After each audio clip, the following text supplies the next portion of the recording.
your American dream? My name is Cici. I'm from Hong Kong. My American dream is to become a better person so I can create a better world for everybody and also utilize my skill to improve our community. My name is Nora and I'm from Queens, and my American dream is that everybody has a roof over their head, enough to eat, and a safe place to send their kids to school. My name is Sam. I'm from China. My American dream is to become a true leader in my community and make a difference. My name is Damian Mark. I'm from Grenada, and my dream is to pursue happiness in America. My name is Jennifer Weil. I'm from Astoria, Queens, and my American dream is that my neighbors throughout all 5 boroughs feel valued because they are valued by our local government, by other neighbors, by everyone that's around them. Everyone has a right to the American dream.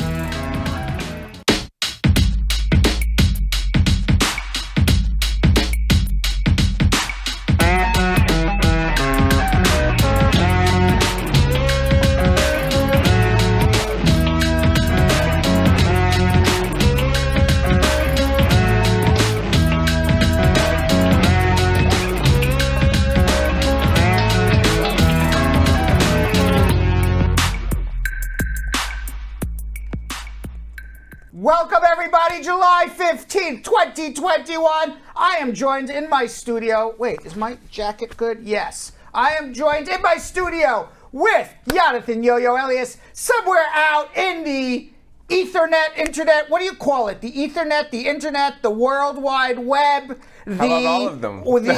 Somewhere in front of a TV with a Wi-Fi. Somewhere out there in the world. The beautiful, Right. the effervescent.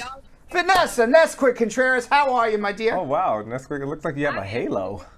She's an angel, Yeah. right? That's what people. Things on Skype. What? What'd you say, Vanessa? Just trying some different things. Oh, okay. I was like, yeah, I mean, very angelic. Yeah, all of a sudden, we're like, Put your background. I really just thought that was her with an angel halo. I didn't even think twice about it. Obviously, Bradford. Obviously. All right, let's say hello to the squad. Let's see what's going on. Jessica Levy, Joelle, squad up. My loves. Pepe Samuel, squad up. Doreen Dappa, Josephine Latham, Joan Grant, squad up. How are you, Tracy Haynes? And Onika Nielsen, squad up. Deanne Reed, what's going on? Lisa Bling, Dawn Harriet, Christy Consali. Do these names sound familiar to anybody? Heck yeah. Heck yeah, they're part of the Brad Squad. They watch every day. Lolitha Daly. VIP. Annette Campbell Miller, squad up. Mavo Tom, squad up to you. Yolanda Steele. Our VIPs are getting bigger and bigger every day, right? Oh, that's what we need. All that's right, what we like. and Day Hosea says, hi family, that sound of instrumental on Brad is like go-go music, which is DC culture. You know Big what? up I could and see love that. it. I could see that because I lived in the DMV area for about 3.5 years, and I actually was there when the godfather of go-go passed away. So like we had to like do this big old celebration. Who was the for godfather him. of go-go? Somebody give it to me. Somebody here. Hold on. Maybe De Hosea knows. Oh, of course. Go. Hold on. Charles Brown. Chuck Brown. Chuck Brown. There we go. There you it says go. Charles Brown. I was like, I know him as Chuck Brown. We know him as Chuck Brown. By the way, Jilly in my ear got it before you. She was yelling Chuck Brown, Chuck Brown. Yes, it's Chuck Brown. So go-go is huge, a huge culture. So that's a big compliment to the Brad Squad, the Brad Show intro. All right, well, thank you very much. We're going to keep it then. Yeah, well. We ain't getting rid of that one. We can't. It's amazing. Yes, Carol Anderson, the Tiger, with a pre-comment of the day. Yo-Yo is the man. Yo-Yo is the man. Yo-Yo is the man. I like that. I I like that. I think we can all leave now. Have a good night. Yo-Yo's the man. Thank you, guys. Thank you. Good night, everybody. So, Sam, as part of the production, we have... All right, and that was funny. And on Poetry Thursday, Jeremy Goldberg, our very own Jay Rhymes, our Tuesday Butler. For those of you who wonder who Jeremy Goldberg, the Tuesday Butler, is, on Thursday, he switches to Jay Rhymes. There you go. It's Poetry Thursday. Whether you're from Mexico, China, or Odessa, check in with Yo-Yo, Brad, and Vanessa. If you have an immigration question, give Brad a call. We're going to set up a session. That guy is very talented. I am going to tell you something. I got nothing but, right, Vanessa? Come on. I mean, as long as I was in the riddle this week, Okay. Vanessa, would you ever think in a million years that your name would rhyme with Odessa? No, that's why we leave it to Jay Rhymes. That's right. He has a job on Thursdays. Mm-hmm. All right, Lola Unstoppable saying hello to everybody. Marion Cock. Can't wait for Friday. Can't wait. What about? Let's get through Thursday first. I mean, but Friday is always like super fun. Everybody. Friday's I fun actually too. like that she said that because a lot of people need to know that y'all better press that little bell notification. 1 second. Marion the Cock is a white male. Oh. Not a woman. Okay. At least on his. Well, still. At least on his profile. Yes. We don't know. But if you want to know why he says that he can't wait for Friday, make sure that you guys click that bell notification so you get notified when we do our pop-ups on Friday. See why it's so fun. All right. Why don't you guys take it away? Tell everybody what's going to happen today. Absolutely. All right, squad, you already know what time it is. Just like I said, press that bell notification so you find out when we're going to go live tomorrow for Friday. But also share. I need you guys all to share. That means on YouTube and Facebook and any other platform that you guys are watching on, because we're about to start schmoozing with Brad real soon, talking headlines and immigration news, including the Biden administration's latest announcement that it will begin evacuating thousands of Afghans who worked with the U.S. military this month. And it's Thursday, squad, so it's time for Wacky World News, including a story about a UK motorist who is being hailed as worst parker. The worst? I'm going to tell you something. I've met lots of people who have hailed as the worst parker. Yikes. I can't imagine that this person would actually hold the medal. We'll have to see. Because I'm pretty good. I've met a lot of people that I said, that's the worst parker I've Really? ever seen. But now this one apparently takes the cake. And of course, we will be answering your immigration questions by, if you call us right now, 1-800-529-5465. We will get you in the queue. We have a bunch of people on hold. We still have a bunch of lines open.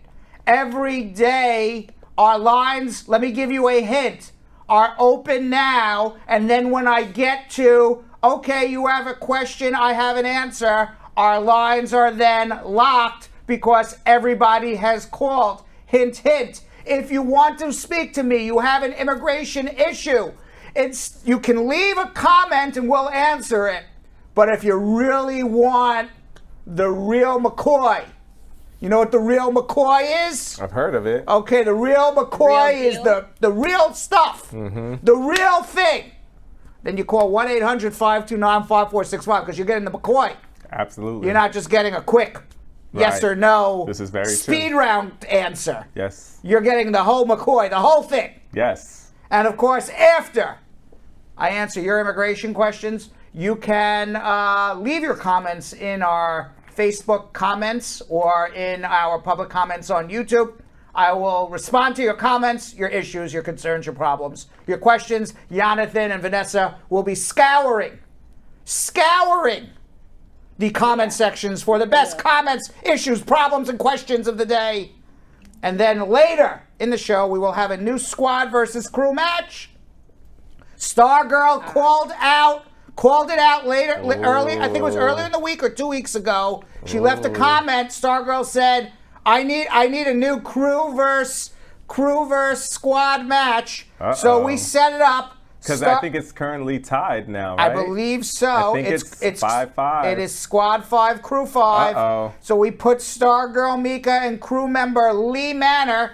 They're back in a game of monumental importance. We are going to test their knowledge on where famous monuments around the world are located. Uh-oh, squad. Who do you think is going to win? This is a tiebreaker right now. This is going to be like, this is almost like the playoffs.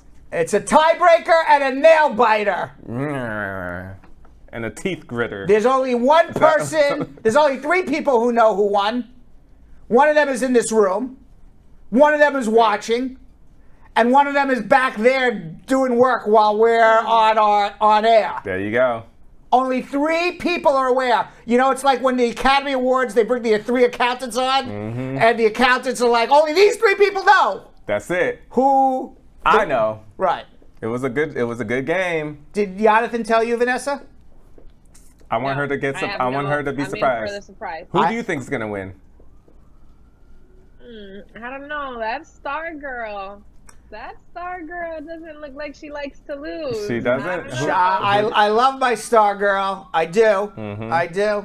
I love her. Okay. But I also love Lee Manor. Yeah. I love him too. It's a very hard choice. I can't even go out on a limb and pick one. See? I think it ends up in a tie.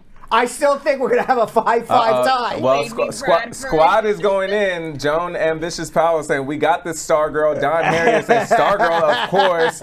Jessica Levy saying, my sis, after we win, she's coming back for the win. Well, we know the squaddies stick together, right? Yeah, they better. They better. Listen. All right, let's go to some Schmooze with Brad.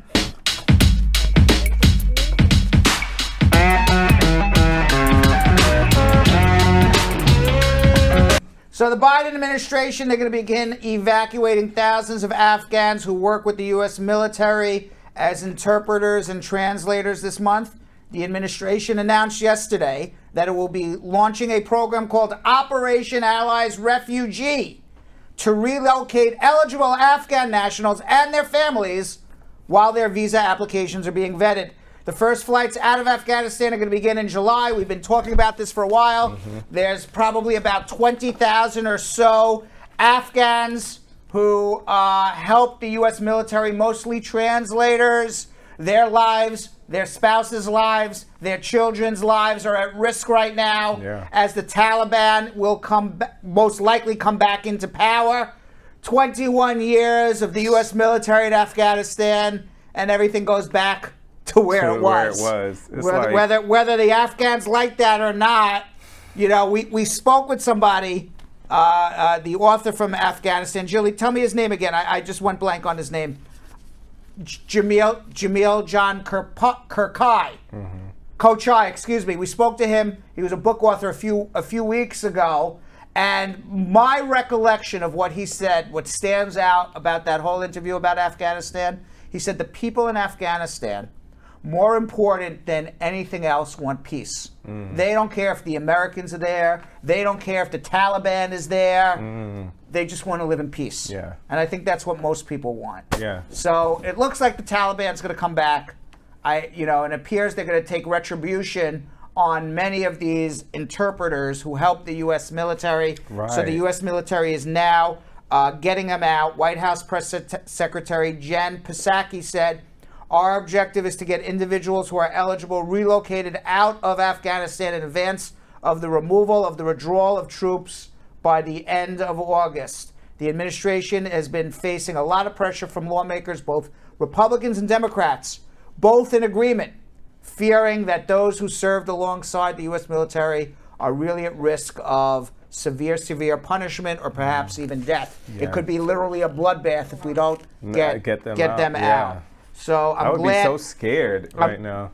I would be very scared if I was one of them. Yeah. I am glad at least that the United States is sticking to their promise to protect them. An advocacy group, Human Rights First, called the relocation program, quote, a welcome first step. But they are still concerned that key details such as who is going to be evacuated and where they're going to be sent, still don't know. We still don't know where they're going to go. Do you think they don't? We don't know, or they do know? They just don't want to say it. Oh, they know. They just haven't said it yet. Yeah. Hasn't that said it makes publicly. sense. Hasn't said it publicly. Meanwhile, according to a Department of Homeland Security official familiar with figures, U.S. border authorities in June arrested or turned away the highest number of migrants entering the United States from the Mexican border in more than a decade. They encountered 188,800 migrants in June. That is 8,000 more than the 180,034 they found in May. And that's more than in recent years, including 2019, which was labeled a humanitarian catastrophe. Last year, fewer migrants entered the United States as the coronavirus pandemic took hold. Now that the pandemic is more under control, it looks like many migrants are now trying to enter the United States. In June, 34% of the encounters were migrants who at least had one previous encounter in the last year. So it's people trying and trying a second time. Weeks after Biden took office, the number of unaccompanied minors arriving at the United States-Mexico border began to jump, overwhelming the federal government's resources. And in the months that followed, the administration was able to decrease the time children were spending in jail-like Border Patrol facilities, which had reached 133 hours in March, well over 72-hour limit. CNN reported at the end of June that more than 1 million migrants have been arrested since last October after crossing the United States-Mexico border uninspected, surpassing the 2019 border crisis tally with 3 months left in the fiscal year. Oh, wow. The fiscal year is always October to October. It's not January to January. Gotcha. So they're counting for the fiscal year 2021. They're counting starting October. 2020 to September 30th, 2021. Gotcha. Most encounters are single adults, but they're still families and they're still unaccompanied children. Customs and Border Patrol intercepted 55,000 family members and more than 15,000 unaccompanied children in June. That is a lot of people. That is a lot of people. Think about 180,000 people trying to enter the United States without inspection or trying to evade authorities and come across, and then being encountered more than one time. 34% of them. Yeah. The United States has decided to run more than 30,000 radio advertisements in Central America to deter this migration. The ad campaign is designed to combat a range of factors driving migrants to the U.S.-Mexico border, including misinformation spread by smugglers and the widespread belief among migrants that border enforcement has been relaxed. Over recent weeks, several senior administration officials, including Vice President Kamala Harris, have visited the region. The State Department is now running thousands of ads locally, 28,000 28,000 ads a month in the various Central American countries, most likely Honduras, Guatemala, and El Salvador. Andrew Steele, president of the Migration Policy Institute, said, "I can understand wanting to do anything to change the narrative, change the balance of people leaving, but this seems to be a stretch." I kind of agree. You know what this ad is that they're spending the money on? What? The ads, yes, they're running in El Salvador, Guatemala, and Honduras. They're in Spanish, and they're also in 5 indigenous languages. The ad currently running in Honduras was shared with CNN, and so this is what CNN reported. It's a man and woman discussing their hopes for the future. The man expresses a desire to go to the United States to make money to support his parents and children. The woman agrees, but she says, "Why don't you achieve that same success in our country?" "But why do you want to stay here?" she says in her language. "Don't you think that you'd be more successful if you just didn't leave?" The woman replies, "Before I dreamed of going to the United States, but here I have my family and the opportunity to do something for my community. My dream was American, but now it's Honduran." Do they really think that's going to do anything? Going to work? Okay, I just heard this ad. We don't want to go to America no more. Yeah, where the heck's the money? How do I put food on the table?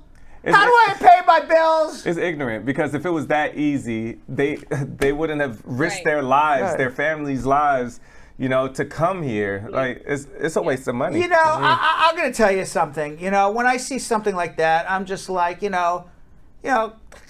stupid Americans. I mean, what kind of stupid American thing is this? That they think these people are so stupid they're going to listen Right. to this ad and not come? It's almost like, like when they used to put those subtle messages, hidden messages in songs and stuff. So maybe they're like, maybe we can hypnotize them. Right. That all of a sudden, listen to some reggaeton, and all of a sudden, like some hidden message. Don't come. Don't come. I don't know how to say "don't come" in Spanish, but You're right. but that's ridiculous. You think that's gonna, Vanessa? You think that's stopping anybody from? You know what? I've listened to this ad. We're gonna make. They would all love to stay in Honduras if they had a freaking job and they had a good income, but they don't. So they listen to the ad and then they go, "Okay, where's my job? What am I gonna do?"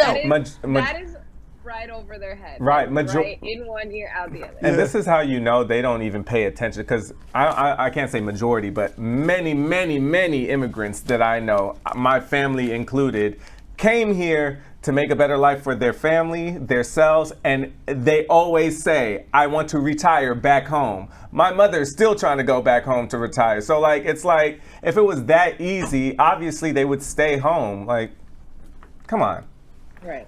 Yeah, I agree with you. All right, coronavirus. I just thought that was the most ridiculous thing. Is. I just read that. I'm But like, this is come why on, man. the rest of the world is laughing at us. Like, Come they on, always laugh man. at the United States. After Trump came into office, they be laughing at us. When I went to Ethiopia, they were like, ooh, it's a show out there. We like to watch the news just to see what's going to happen in your country. You know what? And quite frankly, if you make it here, no question it's a struggle. But so many people become so successful after coming to the United States. And if it's not them, it's their children. Exactly. We see it time and time again. I understand why people want to come here. Obviously, the United States can't take the whole world. Right. Okay. So there has to be a system. But the system's got to be better than This is not it. than this. Okay. Our system sucks. We I'm an all immigration agree. lawyer. I'm telling you it sucks. Right. It's annoying. Right. It That is. part. It's annoying not to be able to help people in a humane way. Yeah. I find it so it's not annoying, it's angering. It angers me, I agree. to deal with it every day. But we do the best we can.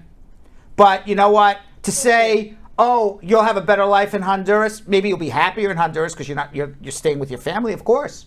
You're leaving your family, you're leaving your children, you're leaving your spouse. Of course, that's a heavy thing to do. Right. No question about it. But to run an ad like that and say, oh yeah, you'll have a better life. Yeah, if you're like the general in the army in Honduras, or you're the prime minister of Honduras, sure. Because they're taking all the money from the people anyway. I like what Don Harriet said. Immigrants build America. They do. There you go. Absolutely, they do. Meanwhile, we got to talk about our friends at Johns Hopkins University. They're the ones who give us the data on coronavirus. There are now 33.9 million confirmed coronavirus cases in the U.S., 608,000 deaths. The deaths have gone down. Remember, like it was over 5-6 weeks ago or 7 weeks ago where we said, oh, it hit 600,000. It hasn't really gone up much since then, thank God. Still 8,000 more than the 600,000. That's 8,000 more lives lost. Now, the cases and deaths from COVID rose in more than half of U.S. states over the past week. 47 states have reported more new COVID cases last week than in the week before. But I did read, with this Delta variant, people are terrified. Delta variant. Scared of it. Don't be scared of it. It's more contagious, but they just came out, at least I read in the New York Times today, it's more contagious, but it is not any more deadly than the original variant. So studies have shown, at least according to the New York Times, more contagious, not as same. I mean, it's as deadly. It's not more deadly. In Missouri, cases are surging because of the Delta variant. And Springfield Greene County has asked the state for funding to establish an alternate care site for COVID-19 victims. In Los Angeles, they reported the 5th straight day of more than 1,000 new cases. County officials say the 5-day average is 1,095, a jump of more than 500% in just a month. Sheesh.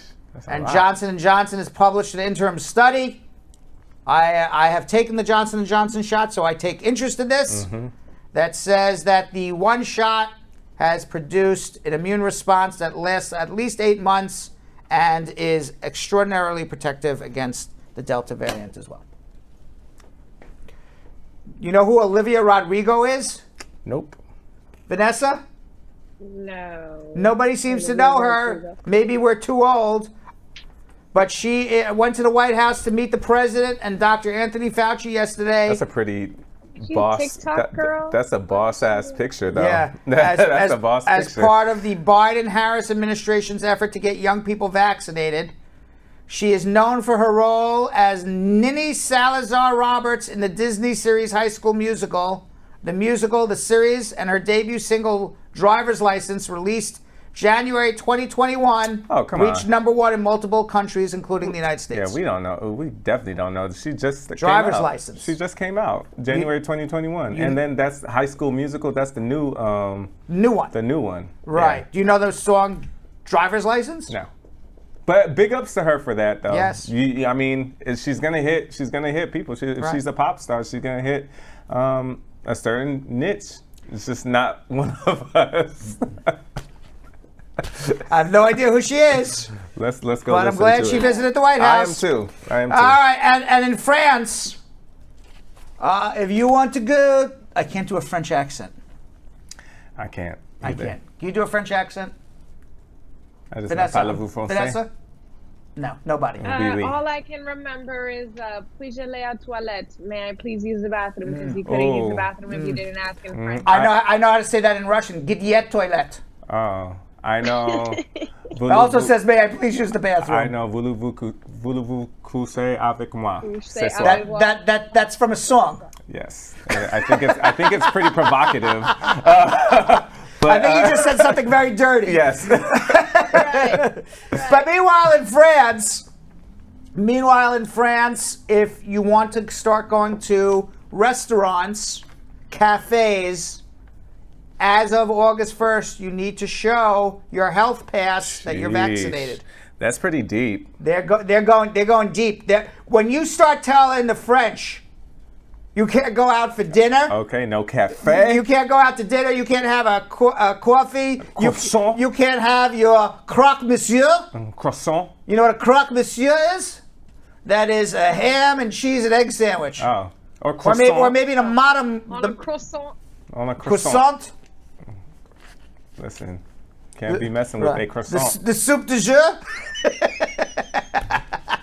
I just did it in English and French. I don't know how to say soup in French. But you can't go out to the restaurant now. You can't go out to the restaurant without showing you're vaccinated. You know what that's going to do to everyone in France? They're all going to get vaccinated. Look just like that. They're all going to get like vaccinated. They don't want to, yes. but they're going to do it. And in Tokyo, the Olympics open in 8 days on July 23rd. And there is going to be nobody in the stands because of coronavirus. Are they really not going to let people in the stands? Yes, nobody in the stands. What? Nobody in the stands. And So how about all the people that bought their tickets to go out there? maybe they'll get a refund. Who knows?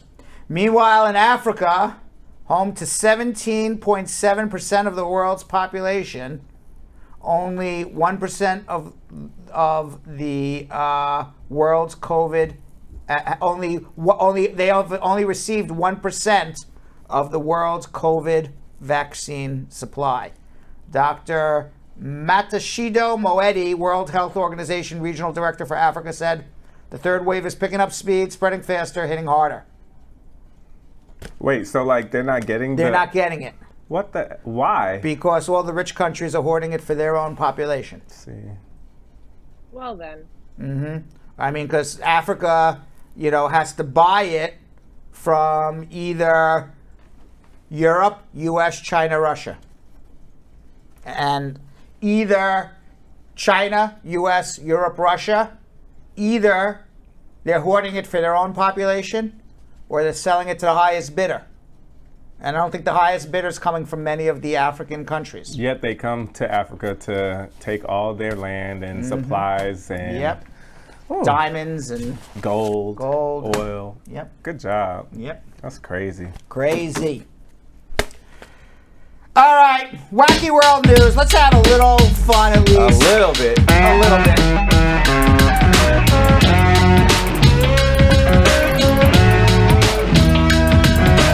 Vanessa, we're going to start off in Muskegon, Michigan. You know what they do? You know how they point in Michigan? They give a hand because Michigan looks like a hand. So you ever meet anyone from Michigan? You say, where are you from Michigan? They point on the hand where you are. You ever know that? You ever know that? No, You ever I've meet never anyone from Michigan? met- That's how they do it. You ever, ask anyone from Michigan who's watching right now. They're going to agree. Everybody goes, where in Michigan are you? They just point at the hand. It does look like a mitt. Down. Yeah, it does look like a mitt. Yeah. I don't know where Muskegon, Michigan is. I have no idea. But there was a gentleman by the name of David Olson. He's 33 years old. He started a project in his backyard, a home renovation project, only to find, as he started to dig, 158 buried bowling balls. What? Yeah, what? Did I just say that with a really high-pitched voice? Yeah. That wasn't good. I'll never do that again. The Olson, the 33-year-old man, said the inspector told me the cement pad just off the sliding door was sloping into the house. Olson didn't want to hire a contractor to come and demo the stairway that he just built, so he decided he wanted to do it himself. I had a couple hours on my hands, so I wanted to take a sledgehammer to it. He started breaking up the concrete, and after he got most of the top slab removed, he started seeing what appeared to be spheres embedded in the sand underneath. Before he knew it, he'd piled up 158 bowling balls. This hole underneath the stairway was full of bowling balls. The deeper I went down, the more I pulled out. It became mind-blowing. I kind of felt like a paleontologist when they got their little brush and they're dusting off bones. A few of them looked like alien eggs. None of the balls were drilled and many were damaged. Brunswick none is of them were engraved on drilled. most of the balls, so he decided to call the Brunswick bowling office in Muskegon, Michigan. Did He they was find told out? that back in the 1950s, they used to make damaged bowling balls available for people to take for free and use as landfill. Oh. There's no way to know for certain if that's what the previous homeowner did, but given the bowling balls were found, that's the logical That makes explanation. sense. Oh. Landfill bowling balls. He should like use that as decoration for whatever he's about to make. Like I don't know, somehow, maybe you gotta hire like a designer or something, but I would incorporate it into my yard or something. It's pretty awesome. Yeah. I don't know about bowling balls. What is he going to do? He said he's going to go to a local church, contacted me about them, and I plan to give 10 balls to them. The Heritage Museum in downtown Muskegon reached out to me and asked for a couple. That's for the rest. I don't know yet. So he's donating it to a museum. Vanessa, when you be passing by Muskegon, Michigan, do you feel that you will need to stop at the local museum to see 10 buried bowling balls? Is that something that you would want to put on your itinerary? I would have to limit my stops on the road trip, so I'm not too sure. Is that I'm not sure that's going to be a big draw for many people, the 10 bowling balls. We joke about it, but then I was talking to my friend about just like bowling leagues, and they pay more than what they would win if they got first place. So they enjoy that. That's like their life. So I can see a lot of people going there, like people that are in bowling leagues. They like to know about the bowling history. You know, there's people out there that would like it. Well, what we've learned from this is Vanessa's not one of them. Yes, and I don't think any one of us are either. Yeah, I'm just thinking of like as I'm driving through I like Michigan, bowling, but I can think of 100 things I'd rather do than stop at Muskegon to look at the 10 bowling balls. I can think of a lot more than that. All right, we got to go to the UK, Vanessa. Of course. To the world's worst parker.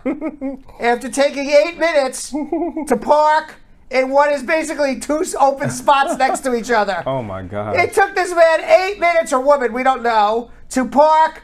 It's not like it's a very squeezed in spot there. It's not. The Daily Mail reported that a Facebook clip of the vehicular absurdity has gone viral. Andre Dalka, who filmed the embarrassing spectacle from his balcony on June 29th, told the Kennedy News it was frustrating to watch. He could be the worst parker in the United Kingdom at the moment. I don't know who gave him his license, but this is extraordinarily worrying. That's literally the first thing I thought about. Now, the person who is doing this is somewhere between 30 to 40 year olds. He's the driver, the motorist reportedly failing to back his red vehicle into several large parking spots, empty spaces next to them, while Dalka, 27, who was taking the video, was narrating the hilarious scene. I think he needs to retake his driving test. Uses Dalka's girlfriend, Sophie Daniels, as the driver reverses. A second try at a different spot ended equally disastrous. And finally, after 8 minutes, 4 attempts, 4 different tries at 4 different spots, the driver finally managed to successfully maneuver his car into a space. Jeez. That's ridiculous. Yeah. Now, despite the driver's automotive illiteracy, Dalka said he admired his persistence because some people would have given up. I agree. Surely they can't be safe to be on the road, wrote one social media backseat driver. And people wonder why I park miles away from everybody else. That part. That's exactly why New York has all of those bumper pads. Yeah, I thought they're so ugly, but they are needed. I don't put them on, and I always say I should do it because everybody always dings up my car on the street. I want you to know. Maybe just when you park, throw it on. You know what I call myself when I'm parking? One-time Brad. It doesn't matter how. I am the best. You think I can answer immigration questions? Okay, I don't even need to turn my back anymore. I just look right in the little camera thing. One hand, I can be talking on the phone. One time, Brad, doesn't matter. And I have a big truck. Doesn't matter how small the spot is. Same here. I managed to get in, and I don't ding anything. Same One here. time. I'm from California, so I had to start driving when I was 15 years old. So I'm a pro. I think the other day I said I'm only good at answering immigration questions, but I take it back. I'm also good at parallel parking. There you go. Vanessa. Very important. What's going on in Florida? You know, in Florida, I always thought the worst drivers were in Florida. Between me and you, every time I drive in Florida, really? they are. Listen, I love my people in Florida. The world's worst drivers.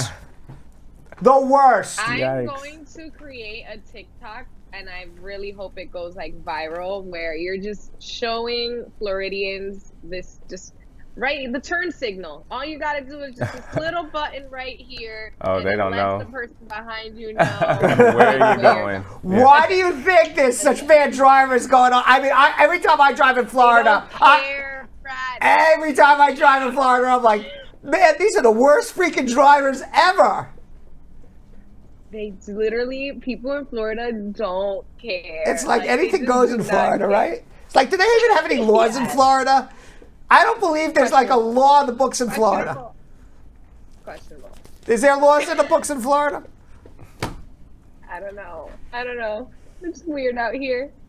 Starr-Girl Meka, she coming at you. She said, what? The worst drivers are in New York, Brad. Let me say, New Yorkers get you where you need to go. The fact that they go crazy on the streets and I barely see any accidents in New York, I even was like, what the heck? Accidents galore in Florida. Yeah. Galore in Florida. I don't know. Yeah, I disagree with Starr-Girl on that one. Meanwhile, we're going to stay in the UK. We got a drug dealer story in the UK. Could be funny. Let's see. Drug dealers in the UK have been targeting middle-class users with ethically sourced cocaine. Marked at £200 a gram. They're shelling out extra money for the ethically sourced cocaine to put up their noses. Britons have reportedly been behind a rise in demand for the ethically sourced drugs, which have been dubbed woke coke. The product is sold with tags including environmentally friendly, ethically sourced, and promises it is produced by well-paid farmers. Oh, come on, give me a break.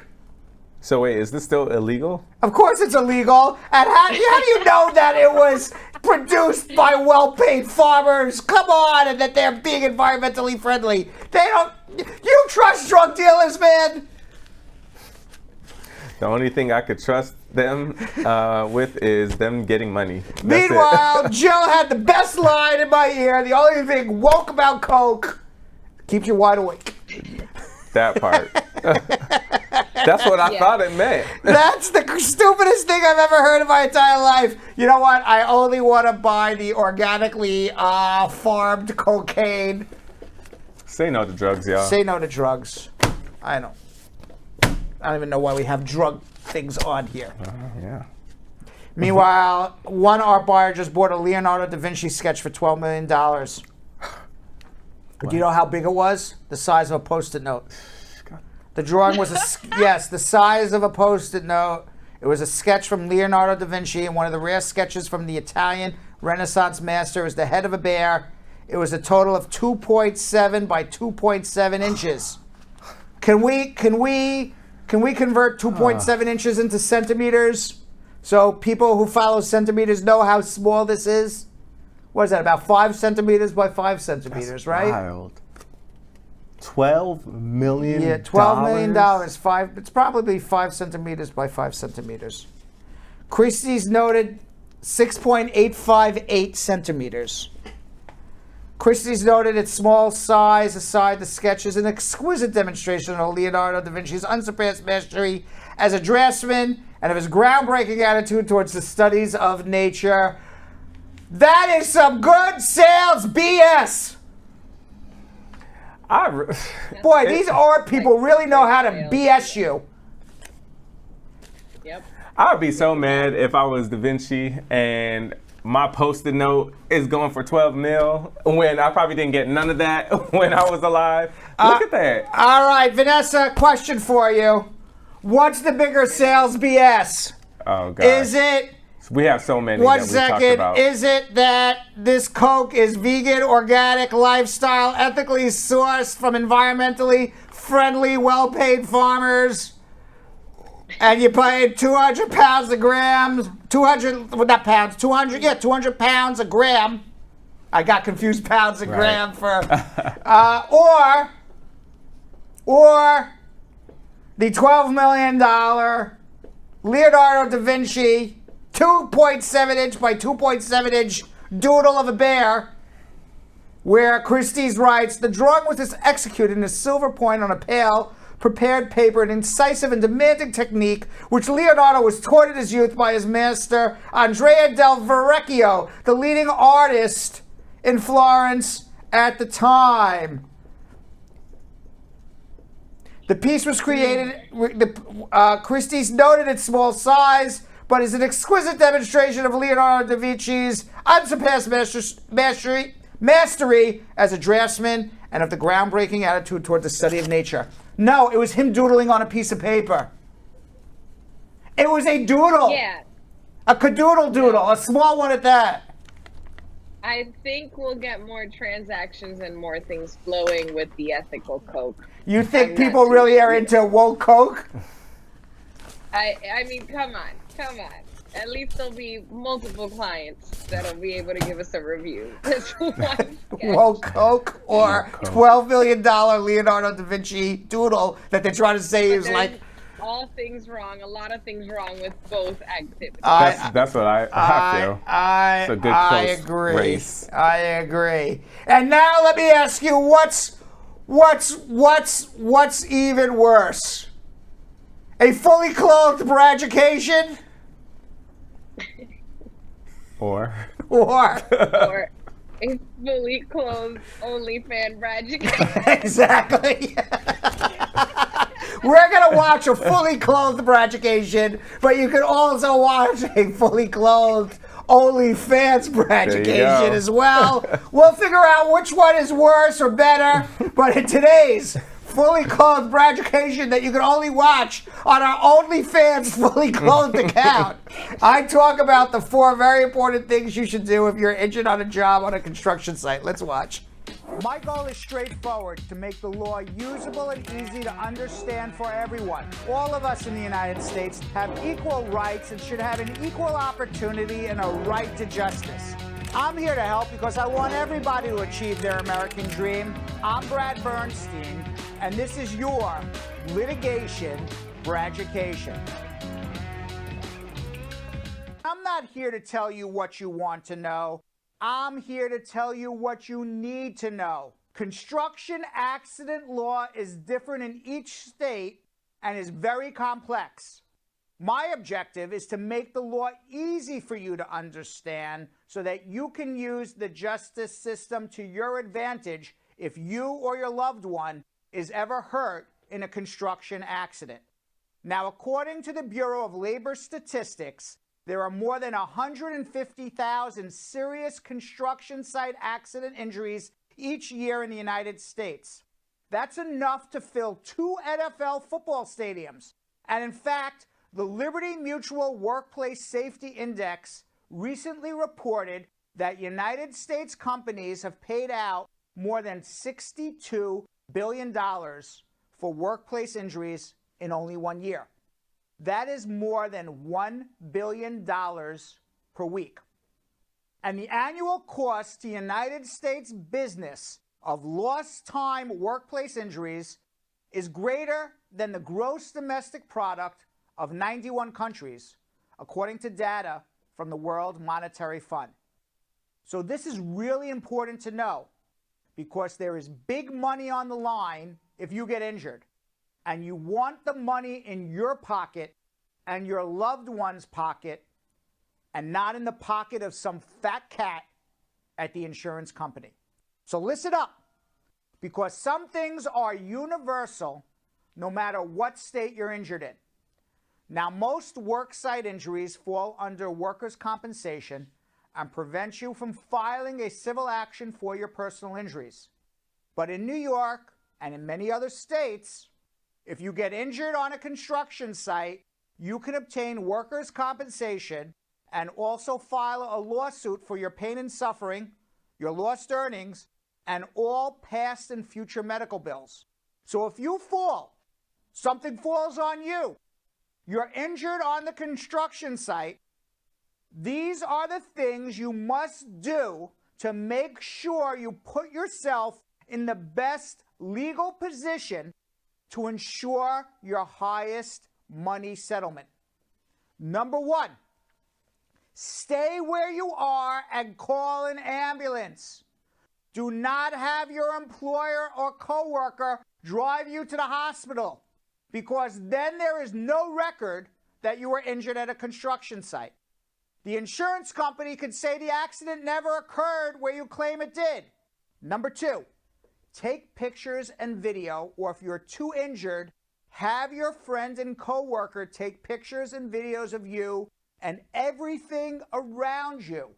Number 3, don't speak to the site safety inspector or site safety foreperson. The site safety inspectors are employed by insurance companies to try to get information from you about the accident so that they can use that information against you.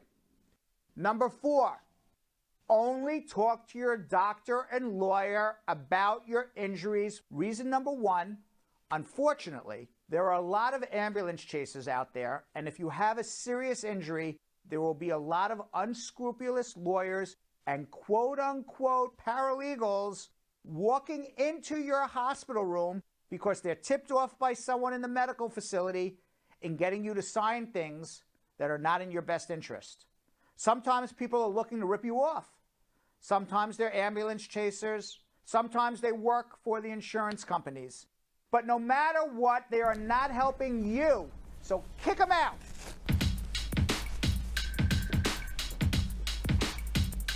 All right, I got some answers. If you got some questions, give us a call, 1-800-529-5465. It's the meat and potatoes of the show. Let's go to Curleen in Petersburg, Virginia. Curleen. No, it's Carolyn. Carolyn, excuse me. How are you? I enjoy watching your show. You and the guys, you're most direct and you give the correct answers. Thank you for being you guys. Thank you, Carolyn. How are you? I'm doing very well. All right. What could I do to help you today? Okay. Now, I've just found out today that the documents was approved. Which document are we talking about? Okay, all the documents as far as going to the National Visa Center. You're sponsoring who? Who are you sponsoring? Who are you sponsoring? Carolyn. Who are you sponsoring? My husband. Okay. In Ghana. He's in Ghana. All right. And you're a U.S. citizen? Yes, I am. All right. So you filed the I-130 and it got approved. It got sent to the National Visa Center. Have you heard from the National Visa Center yet? Well, I checked and I just found out that all the documents was accepted and approved. So you're documentarily qualified. You went through the whole shebang at the National Visa Center. Yes. Great. What is the question? The question is, how long before the interview and what do we need to do now? Well, the interview is supposed to happen within 8 weeks. Your husband's an immediate relative. We know that's not going to happen for multiple reasons. One, they're extraordinarily backed up because they were closed for a long period of time. Two, they are open, but they are open and with a skeletal staff, and they are doing limited number of interviews. Okay. Three, Trump cut the funding for consular offices all over the world.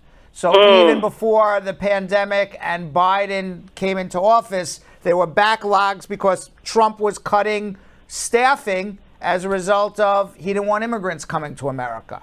Right. And as a result of all of that, we have huge backlogs right now. The only thing you can do is one of two things: either harass the crap out of everybody, or two, you can write a letter of humanitarian request to expedite the processing of the case and give the saddest story you can come up with. Okay. And I send that to who? The National Visa Center. Okay. That's where your case is. Unless it got transferred to Ghana, then you'd... Yes, right now it is in, as far as I know, National Visa Center. Because you need them. You're documentarily qualified, but they haven't sent it to Ghana. Okay. Now, he has, as a matter of fact, he has done all his paperwork and turned in his medical papers. Great. The police report. Everything. I'm going to be honest with you. You're going to be lucky if he gets here by the end of the year. Lucky. Oh, wow. Lucky. Okay. All right. But let's hope for the best. Thank you so much for your information. Okay. You have a great day. You too. All right, then. Let's go to Mike in San Diego, California. Mike. Hi. Hi, how are you? Yeah, good. Please, fraud department came to our house about 2 days ago. But they missed my absence. I traveled to Pittsburgh, but my wife gave them everything that they needed. They asked her, she showed them everything. I just want to know, what do you think is the next step? Well, you went for an adjustment interview. They obviously did not believe it was a real marriage. They came to your home to inspect to see if you live there. I don't know what your wife showed them. The next. Yeah, they asked where I sleep. They asked my clothes. She showed them all my belongings. She showed them our pictures. She showed them. All right, but she showed them everything that I have there. So they're doing an investigation. They, I guess, assume that that's where you're living, and hopefully in the next few months they will approve your case. If 120 days goes by, you haven't heard anything, I would threaten a mandamus at that point. I would do what? A mandamus. A mandamus is a lawsuit against the federal government for delaying your green card. You can do that within a few months if you haven't heard anything. Oh, okay. Or hopefully you'll hear. Oh, all right. All right, but obviously if that's where you live and they showed the agents that's where you live and your stuff was there, then that's good. Hopefully they'll approve it. As a matter of fact, I was traveling that very day in the morning. I traveled around 6 o'clock, and they came around 8 o'clock. So my wife showed them my car key. For about 2 hours. Yeah, my wife showed them my car key. My wife showed them the pictures. They collected my wife's phones, and they go through it. They saw the picture of me and my kids. They saw everything. Okay. Meanwhile, me and the kids, they called the kids for interview for by August, first week in August. They called the kids to come for interview, but we have never been there. That's in August. Do you have an attorney? I do. You do. Okay. So your attorney should be advising you. You have to, obviously you're living there. Your kids are stepchildren. They didn't believe, for whatever reason, when you went on the interview, I don't know what you said or what you brought with you, but they didn't believe it was a real marriage. They did a full investigation. They discovered that you're in a real marriage, and congratulations. So hopefully you'll get an approval soon. Okay, well, what about the interview that they call my kids for? Are they going to ask the kids some questions or something? Because my kids is still minor. They could. As minor as they are? I don't know how minor they are. I mean, are they 5 years They're old about or are they 16, 17 years old? 14. No, they are 16, 14, and 10. They could ask a 16-year-old questions. They could ask a 10-year-old questions. Where do you live? Who lives there? They could ask those questions. No. Okay. All right. All right, thank you. Okay. I appreciate that. Bye. Let's go to Ramesh in Albany. Hello? Hi, Ramesh. Ramesh Albany. Yes, Ramesh, how are you? Good, how are you? Great. What can I do to help? I'm married with the Syrian girl. Syrian lady. Then I filed the 1751 removal the condition. Right. Then I got the interview. Right. When I got the interview, I told how did he know that he say I am now happy. I no want to go interview. What I do? Okay. So let me understand what you're saying. You're married to a citizen lady. You're married. Your wife is a U.S. citizen. You filed the I-751, a joint application. You have an interview coming up to prove that you and your wife are in a real marriage. And now your wife turns to you and says, Ramesh, I'm not coming to the interview. And now you call me on like, what do I do? Well, you can't force her to come. You cannot force her to come. You can't put a gun and say, come, or I'm going to shoot you. You're not going to do that. So what you would do in a situation like that would be that if she's not going to come, it sounds like the marriage is breaking up. If I were you, I would do a divorce. She doesn't want to come, then she's not of use to you. She doesn't love you. She doesn't want to help you. I would get a divorce, start a divorce immediately, show up to the interview yourself without her, prove that the divorce is in process. They will give you extra time to complete the divorce, and then you do the whole case on your own. If, today she say, okay, I go interview. If she go with me interview, he told her anything wrong, then any problem? Yes. She can go to the interview and turn to the officer and say, this is a business marriage.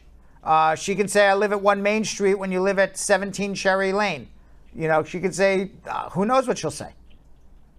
Then I go alone interview, I can go alone? I think you need a consultation.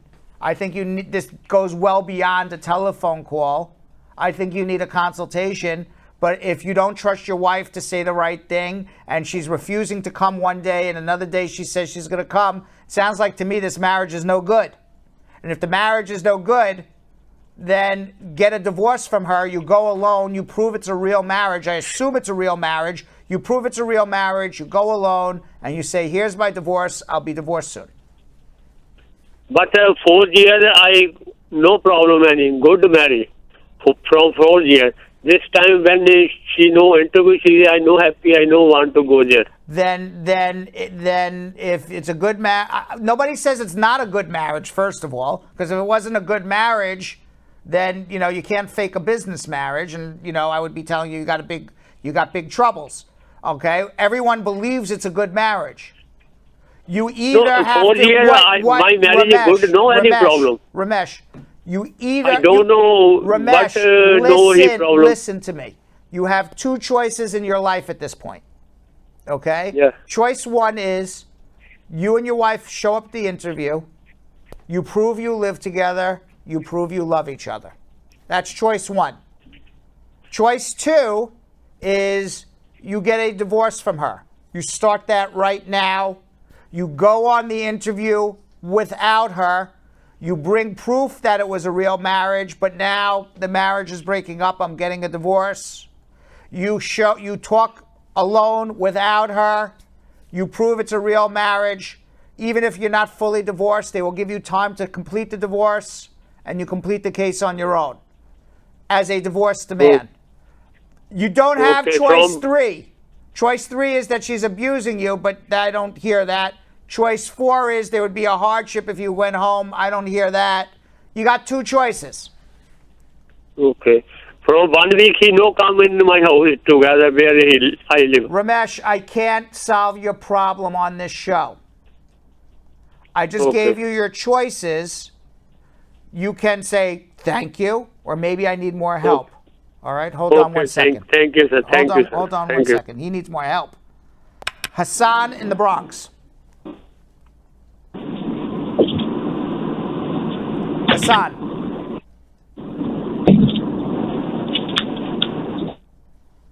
Hassan.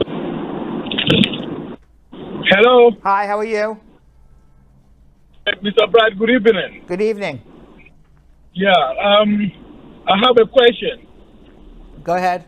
Yeah, myself and then my wife, we responded to notice of intent to deny. And it's been 8 to 9 months now. We didn't hear anything from them.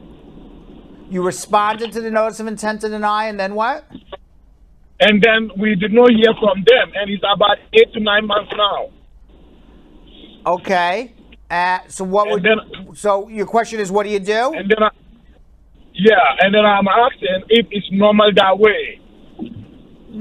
It's not unnormal to hear a long time in the future. I wouldn't say it's normal. It's not. I've seen people get responses to notices of intent to deny within months. I've seen them take over a year. At this point, waiting 8 months for a decision on a notice of intent to deny, you just have to sit back and wait a little longer. There's not a lot you can do. After 1 year, you still haven't heard, give us a call back. Okay. All right? Hang in there. Okay. Okay, thank you. Let's go to Paul in Boston, Massachusetts. Hi, good afternoon. Good evening, Brian. How are you? Good evening. Good evening. My name is Paul. Me and my wife have been married for like 6 years now, and then we get approved for I-130 since 2007. Right. But I do mispresentation, so I've been filing waiver for I think 2 times that both of them denied. And then we did file another waiver again in 2020. Right. And then we went for the interview. The officer was so nice to me. They didn't interview my wife. Great. Any interview we went, he said I wanted this always approved, so he don't need my wife. So we went for the interview for last month, and the officer told her even if she need another, she has to go through for the review for my documents, and it's been 4 weeks now. So I'm wondering, this time it's going to work out, or like how long it's going to take to? Do I know if this time it's going to work out? I don't have any idea. At least 120 days before you hear, maybe longer. Oh, okay. So it'll be 4 weeks now. So it's going to take for long before I at least can make 120 days, maybe longer. Oh, okay. You're asking me after you've had a waiver denied twice. I have no idea what your misrepresentation is. I don't know what your extreme hardship is to your spouse. Let me finish. Yeah. I don't know anything about your case. You're asking me when will it be approved. I don't know if it'll be approved or to be denied. I don't know what happened with your case. I wasn't there. I don't know what else is missing. I don't know if they have to do more investigation into anything, if they have to look more into your background. I don't know, because I didn't handle your case. I don't know nothing about your case. So for you to call and just say, I filed a misrepresentation waiver twice, I got it denied, I went for an interview, the person was very nice to me, it's been 4 weeks, when will I have a decision? How in the world would I ever know that answer? Oh, yes, okay, maybe I don't know, it's been like, we did a waiver for the first one in 2017.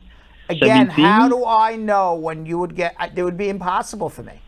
You're asking me questions that that is only a fortune teller would be able to know the answer. Someone who can see the future. I don't know, maybe it's in the mail today. Maybe it'll be in the mail in a week. Maybe it'll be in the mail in a month. At least 120 days, give it, before you even start to worry. That would be my advice at the moment. If you get approved, fabulous, congratulations, you're done. If you get denied, I'd suggest you have a consultation with me.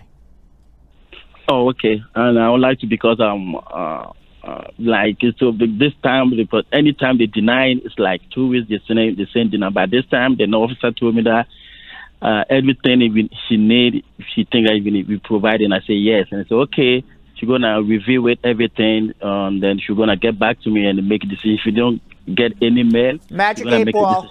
1 second, I gotta ask the Magic 8 Ball. All right. Magic 8 Ball, yeah. Paul wants to know, will his waiver get approved? The Magic 8 Ball says, ask again later. Even the Magic 8 Ball doesn't know, Paul. Nobody knows. Let's find out. Hold on. Let's go to Tony in Brooklyn. Yeah, Tony. Hi, Tony. How are you? Yeah. Hello? Yes, Tony. What can I do to help you? Yeah, Mr. Bernie. Yes. Did you call me Mr. Bernie? Bender. Your name is Bender. Correct me if I... That's okay. You can call me Bernie. Yeah. You can call me Okay, Attorney Bernie. okay. What's up? Okay, Anthony Bernie. Okay. Yeah. There's something I want to explain. What? It's a question. What? It's I know your office at Broadway. Right. I have the address. Thank you. Okay. Then there's something I want to ask. It's a question. There's one, a woman, we lived together, that's 25 years ago. Then when Clinton was president, then she do lottery visa. Got it. Then she won. Got it. Then we use that one to marry together. Got it. Then we submit the paper. Mm-hmm. Then they deny. Why? So after they denied, Why did they deny? Why did they deny? Yeah, why they denied? Because of her. They denied. Okay. Yeah, because he go and use drug use. Junior brother. He go and use a junior brother, like to make a kid. You want to bring a junior brother over here. He had it in the form. Oh, I see. So she said her brother was her child to get her over, and she yeah, made a misrepresentation. Got it. Okay. Then they deny. Got it. Then later, because I told her to not put her brother name there as a kid. Okay. She reduced the age of her brother. Okay. So what is the question now today? Then the question is that then after they deny, then I divorce her. Uh-huh. I still have the divorce paper with me. Great. That's 25 years ago. Great. Then the immigration people, they take her to immigration court. I still don't hear a question. What is the question? Yeah, the question is that the immigration, they take her to immigration court, and she didn't receive no letter. So the immigration court decide she have to leave the country, and me too. Okay, so you got put in removal and you didn't receive notice. Yeah. Okay. And, I still don't know what the question is. Yeah, and if they do immigration reform, do I qualify to put in? Yeah, right. So what I understand, Tony. It's about 25 years ago now. Right. What I understand, Tony. How did you come to the United States, by the way? I come with a visa. Okay. And are you still married to this woman? No, I divorced her. Are you in a relationship with anybody else? Did you marry somebody else? No, not yet. Do you have children? Yeah, she's 27 years old. What is her status? She don't let me see the children no more. What is the status of your 27-year-old child? She was born here. Are you in touch with her? Do you speak to her? No, that's why I'm telling you. I don't have no contact with her. You have no contact with her. Well, that's unfortunate, because if you had contact with her, perhaps she can sponsor you and you could reopen your deportation case because you didn't get proper notice. That's illegal if they don't give you proper notice and tell you when and where to show up for a deportation. Right. To answer your specific question, if Biden changes the law, will you be able to be helped? It depends what law he changes. He gave a laundry list of changes in immigration laws. if every law that he wants to passes, you'll be fine. Okay. I don't know what's going to pass yet. Okay. All right. So hopefully, oh. we'll know towards the end of the year. I think the immigration reform will happen next month, right? Oh, I don't know if it'll happen next month. How do you know this? No, I'm just asking a question. I don't know. I have no know idea when better it's going to than I happen. do. You know better than I do. Okay, the answer is it's not going to happen in August because Congress is not in session in August. They go home for vacation.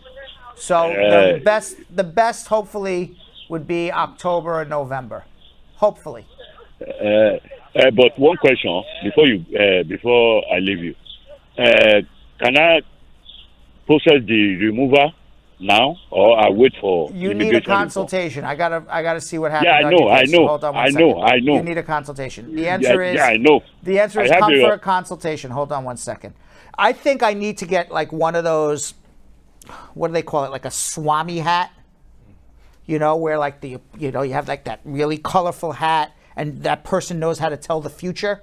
Oh yeah. You know what I'm talking about? Almost kind of looks like a turban. Yeah, like a turban almost. Yeah, because maybe I would be able, if I wore one of those, I would be able. Miss Cleo used to wear something like that. Miss Cleo, but then Miss Cleo went to jail. Well, I mean that. So I can't,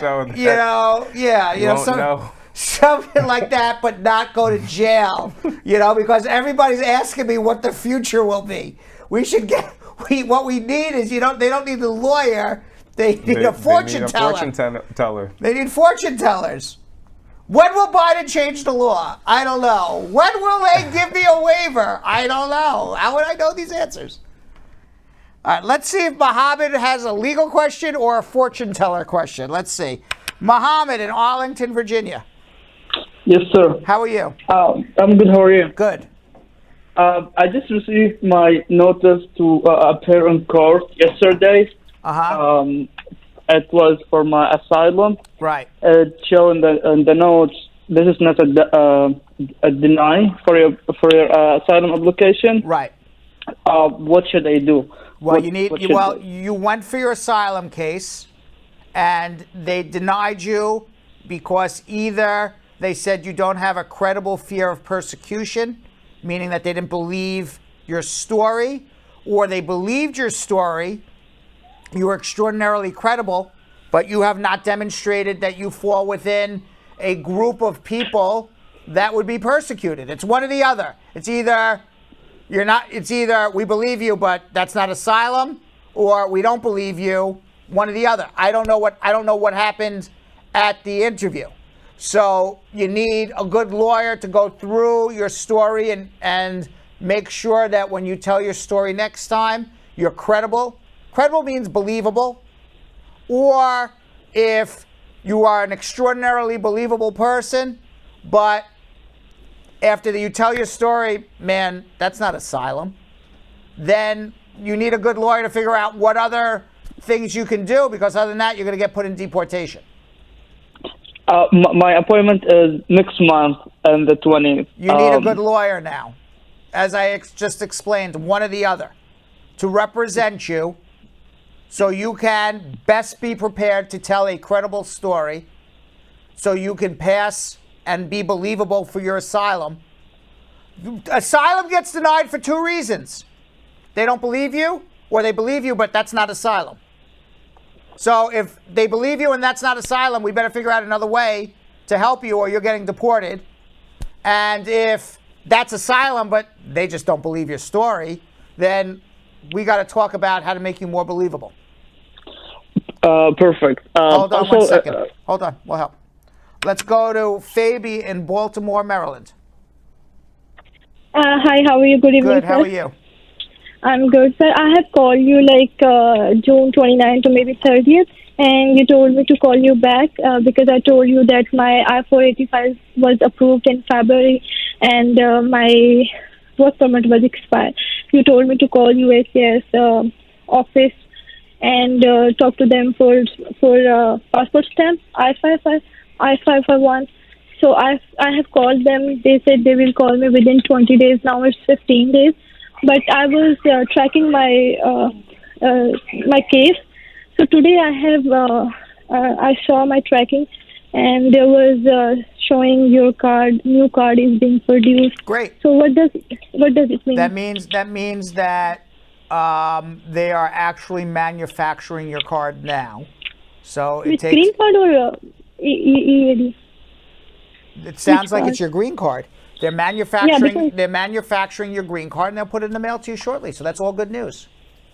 So it's one I-485 was already approved. That They're means manufacturing your green card, and they will put it. Really? And they will. Yes, that's what it means. They're manufacturing it. So they're printing it. They're putting it through the printer. However they make it.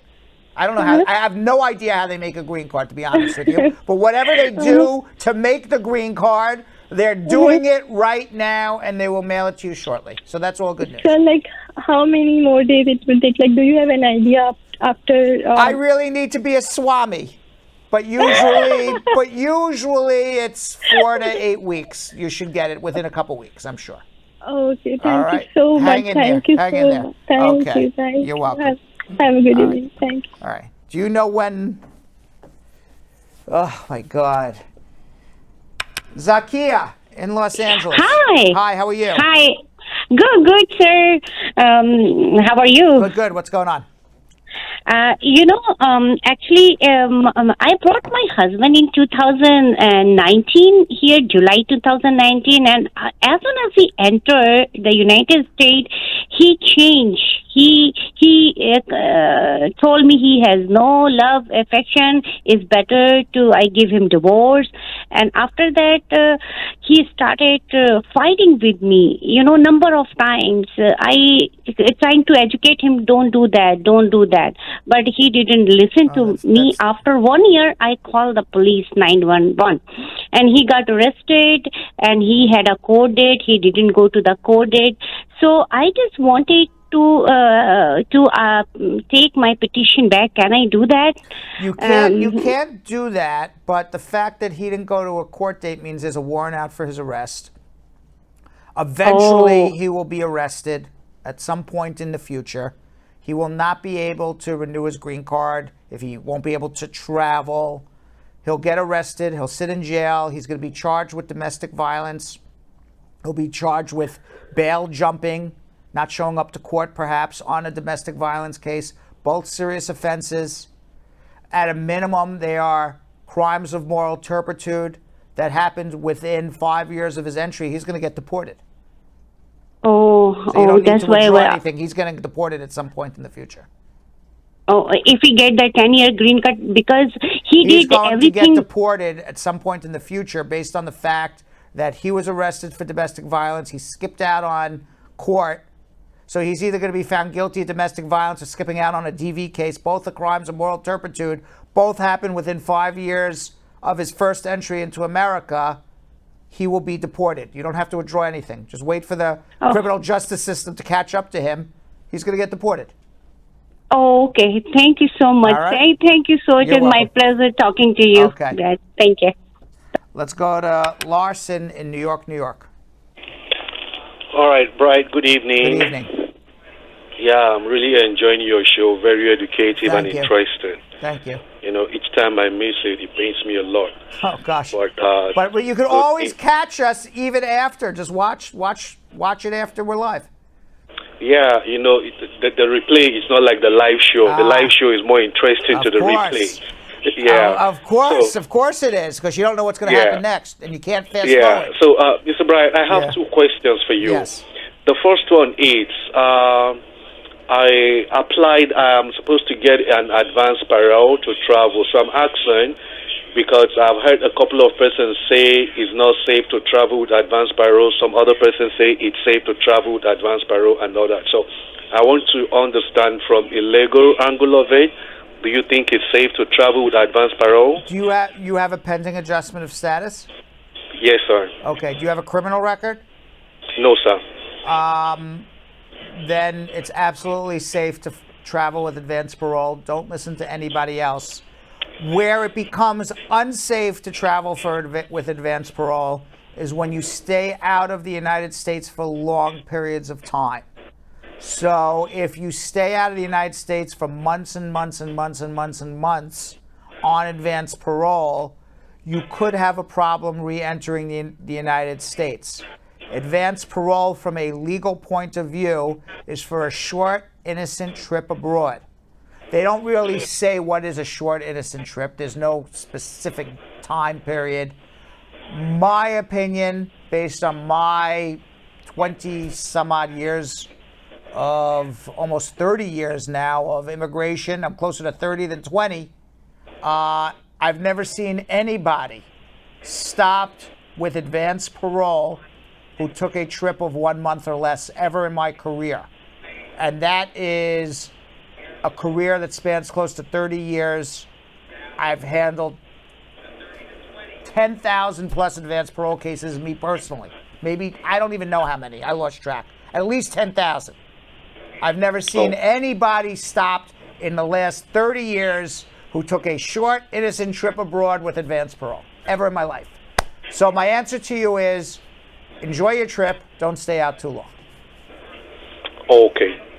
So apparently you're saying if I must travel with advanced parole, I don't have to stay too long out of the United States. But my intention is to travel for 1 month. Is that advisable? That's perfectly fine. Okay. Thank you so much. All right. Then my second question is this. I got married like 2 years plus now, and along the line, my wife got pregnant for her ex-boyfriend. Aha. Dun, dun, dun, dun. That's not She good. just put to bed. She what? She just put to bed, like she just delivered her baby about What's going 3 on with weeks you and ago. your wife now? Sir? What's going on with you and your wife? No, we don't have any problem. We're cool. I was, Well, this is the issue.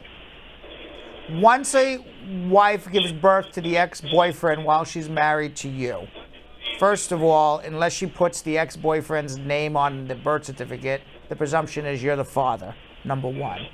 Number two, when you go to immigration and immigration finds out that she gave birth to somebody else's son, they're going to believe that she's really in a relationship with that other man and you're in a bogus marriage. That's the first thing they're going to think. So you better be 150%, 190% bona fide marriage. You and her live together. You and her have a financial relationship. You love Yes, her. sir. She loves you. It's a real legitimate thing. She cheated on you and got pregnant and you're good with it. But that is a big hurdle to overcome. Yeah. That's why I said, da, da, da, da. Hold on 1 second. Let's go to Nicole in Dallas, Texas. Hello. How are you? I'm good. How you doing? Good. So here's my question. So my dad been in the United States for over 40 years. Right. Him and my mom been married for 50 plus years. I'm a U.S. citizen, but all of us are. My siblings are. So my mom has been gone for 2 years. She passed away. But my dad has been working, Social Security. He had my mom benefits. Now that my mom passed away, he's collecting, like my mom's Social Security. But anyway, now my dad is ready to become a U.S. citizen. Okay. He never did. After 40 years. I just met with somebody. Met with somebody today who's been a resident since 1968. Huh? What'd you say? I just met with somebody who was a resident since 1968 today who never became a citizen. I'm like, how is that even possible? That was before I was born. So my dad was like, okay, kids, I'm ready to do my citizenship. Right. So where do we begin? Like I said, he's been working, all of us was born here. How old is he now? Actually, my dad is 64. He'll be 65 in September 22nd. All right. So because he's been a resident for so long, he's going to just get a very simple test. He doesn't have to read. He doesn't have to write. I'm sure he knows how to do all that. But he's just going to get an oral test of 10 questions. You fill out an N400 application. N400? N400. You're going to pay the government $725 filing fee.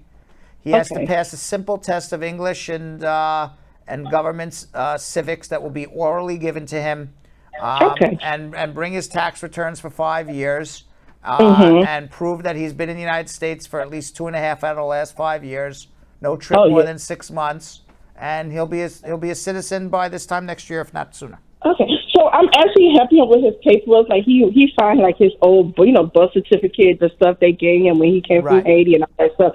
Do I need to get all those translated in English, or just start off with the N400 and see what they said? Like what document? You don't need his birth certificate. You need his green card. This is green card, okay? All right, and you would need a marriage certificate and death certificates of your mom.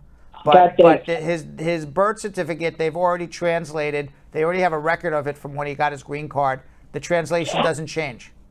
Oh, okay, cool. Yeah, because he came like in, 19, because I was born in 82, so like 80.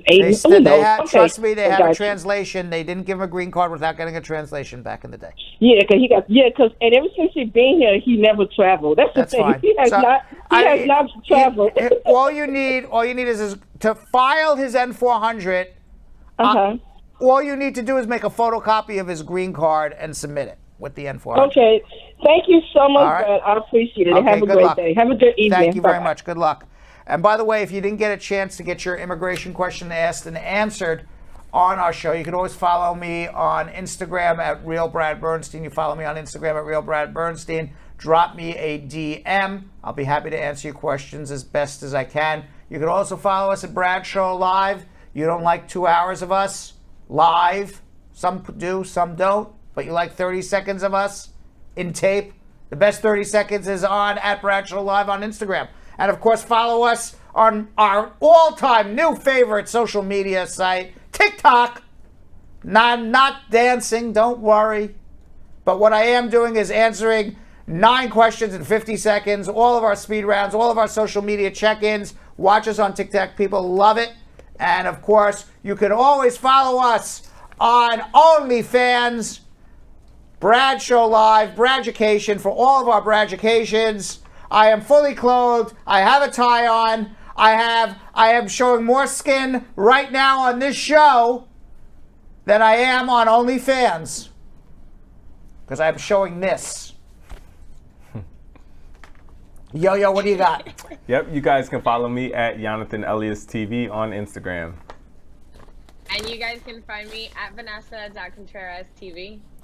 And later in the show, squad member Starr-Girl Meka and show crew member Lee Manor are going to compete in a game of monumental importance where our famous monuments around the world located. And this match is monumentally important because right now the score is squad 5, crew 5, 1 tie. Somebody's got to take the lead here. Somebody's got to grab the mantle, grab the bull by the horns, and take that lead. We're going to find out. We'll find out. Yes, but first, the Department of Buildings in New York City recently announced that they shut down 322 construction sites in the month of June in a zero-tolerance crackdown on hazardous conditions. Now, in today's Attorney Close-Up, Spar and Bernstein partner and personal injury attorney David Levy explains why this happened and what this means for construction workers in New York, regardless of their immigration status.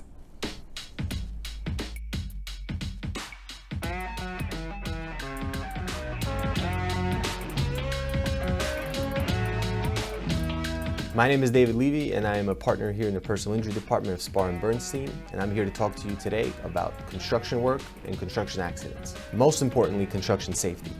So, construction jobs and construction work is one of the most dangerous types of jobs that exists in New York City.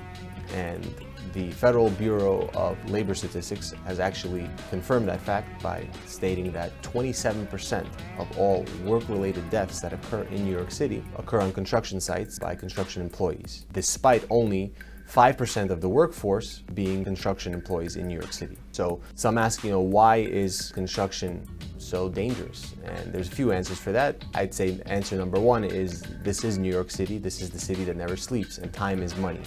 And we have a lot of owners, a lot of developers, and a lot of investors, construction managers who try to finish jobs as soon as possible, and they sometimes unfortunately cut corners, as we saw in Miami with that condo, all in an effort to make money. The faster a job finishes, the faster they can move on, the faster that they get paid. And unfortunately, we have a lot of individuals who are working and they are exposed to risks that they shouldn't be as a result of that. Another reason is no matter how many regulations and safety procedures that you try to incorporate or instill, construction is, by its very nature, a dangerous job. There's a lot of reasons for that. You have workers working at elevation, using scaffolds, ladders, using cranes, using excavators, using other dangerous equipment like saws and grinders. We have individuals who are operating dangerous and heavy machinery, working on rooftops. So regulations are important, and they're important to minimize whatever accidents or risks that are inherent. However, we are dealing with an inherently dangerous activity, which is known as construction work. Fortunately, we have Congress in New York and a governor and a mayor who take construction very, very seriously. The rules and laws are in place to protect workers. Despite that, accidents do happen. An example of that is on May 27th, we had a construction worker working in Brooklyn. He was working on the roof of a 4-story building. It's a very, very famous historical bank in Flatbush. And unfortunately, he fell off the roof. A 49-year-old construction worker was pronounced dead at the hospital. That is just one example of 3 construction-related deaths that occurred in just the past few months alone. In New York City, the Department of Buildings, which is run by the Commissioner, Melanie LaRocca, she has taken notice and she has now instituted, through her agency, the Department of Buildings, what's known as a zero-tolerance policy. Included in that zero-tolerance policy is her basically issuing the Department of Building inspection teams to run safety sweeps. The Department of Buildings, since June 1st, been conducting thousands and thousands of sweeps on construction sites all throughout the cities, and they're taking this very seriously. They're enforcing the rules. They're ensuring that all permits are being complied with, all permits are being issued, all safety rules and regulations are being followed, that construction workers are wearing safety harnesses, that they are given fall arrest equipment, because ultimately the duty is not on the employee, the duty is on the construction manager, on the owner and the contractor. As an employee, you are not expected to know the rules and procedures. It is the duty, and it is a non-delegable duty, which means that they can't point fingers and say, you know, we did what we had to do, the employee should have known better. That doesn't fly in New York. The duty and the responsibility lies with the contractors. And as an employee, you are not expected to voice your concerns and potentially lose your job. It's their job to ensure that you are operating in a safe work environment. And they have to provide you and construction employees with the proper tools to remain safe at work. Another important fact that I try to advise all of our clients is that your immigration status, whatever it may be, is irrelevant. It's not a question that they're even allowed to ask or inquire about, because whether you are a citizen or a non-citizen, that doesn't matter. You are working on a construction site, and if you've suffered an injury, whether because the contractor failed to provide you with the proper equipment or failed to follow appropriate safety guidelines, that fault lies with them, and whether or not your immigration status is one way or another, that is irrelevant, and you should have no concerns about that. These Department of Building safety sweeps have already shown results. Over 300 work sites have been either partially stopped or have been given full stop work orders. Over 1,000 safety violations have already been issued, and the fine for safety violations has been increased to up to $25,000 per violation. And this is all in a span of 30 days. So what does this mean? This means that your city, New York City, and the legislature takes construction safety very seriously, and they are on the side of workers. Workers have rights, and your city understands that and values that. However, no matter how many regulations are in place, construction remains an inherently dangerous activity. There will always be the landlord, the owner, the developer who thinks they're above the law and tries to cut corners and puts your safety in jeopardy. Whenever these violations occur, or whenever an accident occurs on a construction site, do not hesitate, do not wait. Immediately, as soon as practicable, call us. We'll give you the information, we'll let you know your rights, and we'll listen to your case for a free consultation. We're here to help. We have helped hundreds and thousands of people, and we're ready, willing, and able to help you as well. All right, let's do something we like to call social media check-in. All All right, our first one comes from John Adal, Brad Squad VIP member, saying, is it possible that USCIS accidentally issued advance parole to someone already in removal proceedings? It's possible. Sarah J. Lawrence Saram, another Brad Squad VIP member. Can VAWA be applied to a pending adjustment of status? Yes, of course. Smith Hopton, a Brad Squad VIP member, my I-485 was denied. How long will it take for USCIS to approve the I-290B motion to reconsider? I got a letter in the mail saying they received the case and they might or might not let me do my biometrics. They said that I have no priority date for me, but they're still processing my case. What's going on? You got denied. You made a motion to reopen. It's going to take a very long time to have a decision. It goes back to the same person who already denied you. Most motions to reopen are denied unless they made a huge error. They usually don't like to admit their errors. My general advice is refile again, but speak to a lawyer first. Etudiant Noir, another Brad Squad VIP member. My interview for my I-485 adjustment of status is on July 27th, but my I-130 is still pending. Should I be worried? No, because they're going to approve your I-130 at the time of your interview.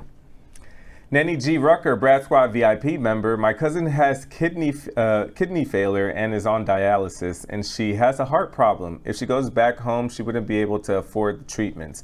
Would she be a good candidate for humanitarian deferred enforcement? Yeah, absolutely. I was feeling sad for her just listening to the question, actually, to be honest with you. So absolutely, that's the first thing that I thought of. Good. Mohammed Monorul Islam on YouTube. Does an overstayed non-U.S. citizen U visa applicant need a waiver for unlawful presence? Can he travel outside the U.S. with advance parole while waiting for an approval of his adjustment of status? You need a waiver for unlawful presence, but there's a waiver that waives everything for a U visa. So U visa applicants are eligible for waivers for almost every scenario, but yes, you would need a waiver. You can travel on the advance parole just like anybody else who takes a short, innocent trip abroad. Don't spend more than a month. Edwards Moore on YouTube. The National Visa Center sent me something in the mail asking me for a joint sponsor and then said the consular officer will make a decision. What does this mean and what should I do next? Get a joint sponsor. Follow their directions. Fruba Llama on YouTube. I have an approved I-130 but haven't applied for I-485. I have an immigrant judge interview this October. Should I complete the I-485 form and hand it in at an interview, or can I just submit the I-485 now? Submit the I-485 now, bring the receipt to the judge, and he'll transfer it over to him, and he'll finish the case. Peter Mimba, YouTube. My case has been pending since January, and I'm planning to travel abroad next month. I have advanced parole. What do you think will happen if they make a decision on my case while I'm outside of the country? They'll let you back in. Oh, we don't hear you. We don't hear you, Vanessa. Oh, sorry. Yeah. Ogechi and Winuwang on YouTube. If my kids have been in the U.S. since 2017, 2018, do they qualify for DACA? They were under 18 years old when they entered the U.S. you had to be here before 2007. Halani Arif on YouTube. What is the I-601 waiver processing time? Over a year. Simple Ben K on YouTube. I am a conditional green card holder and my husband filed an annulment on our marriage calling it fraud, but I have proof that it was bona fide. I responded with a divorce to his petition. Can I apply for I-751 even if the divorce case is not finished yet? Yes, you can. Just prove it's a bona fide marriage and you have a pending divorce. Hector Vasquez on YouTube. It's been 5 months since I received an approval notice for my EAD based on my VAWA case. I missed my biometrics appointment 2 years ago. What should I do at this point? Contact them. They'll contact you for a new biometrics. At this point, it's 2 years after 2 years passed already. Victor Kobe on YouTube. If I'm married to a green card holder and I am out of status, can I adjust my status without leaving the U.S.? Only if you're in legal status or you're 245I. And last one for right now, Sanjay PBOA on YouTube. My sister is a U.S. citizen and lives in Indianapolis. She applied for an immigrant visa for my mother. My sister is going through a divorce, though. Will it affect my mother's application? No, the sister sponsoring the mother going through a divorce does not affect her application, other than perhaps for affidavit of support, but as long as she makes a good living, it doesn't really matter. All right, so today we have a new squad versus crew matchup between squad member Starr-Girl Meka and crew member Lee Manor in a game of monumental importance, in which they will test their knowledge of where some of the world's most famous monuments are located. Right now, it's Squad 5, Crew 5, one tie. Let's see how Starr-Girl and Lee did, and who, if anyone, is going to take the lead. Let's watch. What's up, Brad Squad? It's your boy, Jonathan Elias, and we are back in another game of Squaddy versus Crew. Woo! Yes, and we have a rematch. That's what I'm talking. Yeah. All right, everybody. So as you can see, this is a rematch between Bradshaw Live top fan Tamika Hewitt, also known as Starr-Girl Meka. What's up? How you feeling? Hi, guys.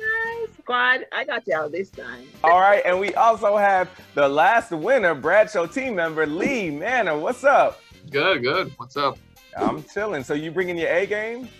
I hope so. Starr-Girl Meka says she ain't coming to play. Yeah, I know. I'm ready. Okay. All right, everybody. Remember, this is Meka versus Manor, also known as Battle of the M's. Versus. All right, so now today we're going to be testing your knowledge of where famous man-made monuments are located in a game of monumental importance. So now have your pen and paper or whiteboard ready, and I'm going to read the questions. You both are going to write down your answers. I'm going to count to 3, and you will show everybody what you guessed, okay? Yeah. All right, awesome. And now, obviously, Brad Squad, I want you all to please play along with us. We're going to be watching in the comments as well. Now, good luck to both of you guys. Let's get the game started. First question, Christ the Redeemer statue. Christ the Redeemer statue. Now, where is that located? Is it A, Bolivia, B, Argentina, C, Brazil, or D, Peru? Ready? 1, 2, 3. It is C, Brazil! Yes! Oh, yes! Ding, ding, ding! That's what I'm talking about. So yes, it is Rio de Janeiro, Brazil. Now, a fun fact, Christ the Redeemer has an outer shell of 6 million soapstones tiles. All right, it's believed that the workers who made these tiles occasionally wrote notes on the back, meaning this iconic landmark is full of hidden messages. That's amazing. Now, number 2, Colosseum. Is it A, Spain, B, Italy, C, Greece, D, Germany? All right. 1, 2, 3.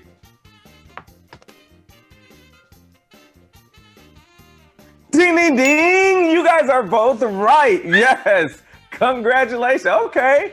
It is B, Rome, Italy. Now, a fun fact is the Colosseum could seat around 50,000 spectators for a variety of events. These included gladiator contests, animal hunts, and reenactment of famous battles. There were even mock sea battles as they flooded the Colosseum with water. That's insane. All right, number 3. The Stonehenge. Is it A, Scotland, B, Ireland, C, Wales, or D, England? Ready? 1, 2, 3.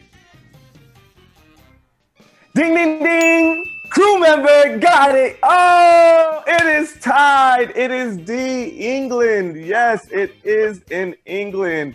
All right, Lee, you were right. It is located on Salisbury Plain in Wiltshire, England. Now, a fun fact, like many things about Stonehenge, how the rocks arrived on site remains a mystery. An average rock weighs 25 tons. There are different theories about how these stones arrived at Stonehenge, including that they were transported by humans using waterways and by hauling them over land. Okay, Angkor Wat. Angkor Wat, gorgeous. So is it in A, Cambodia, B, Thailand, C, Vietnam, or D, Laos? All right, are we ready? 1, 2, 3. Ding, ding, ding! It is A, Cambodia. It is Siem Reap. I was guessing. You was guessing, yeah.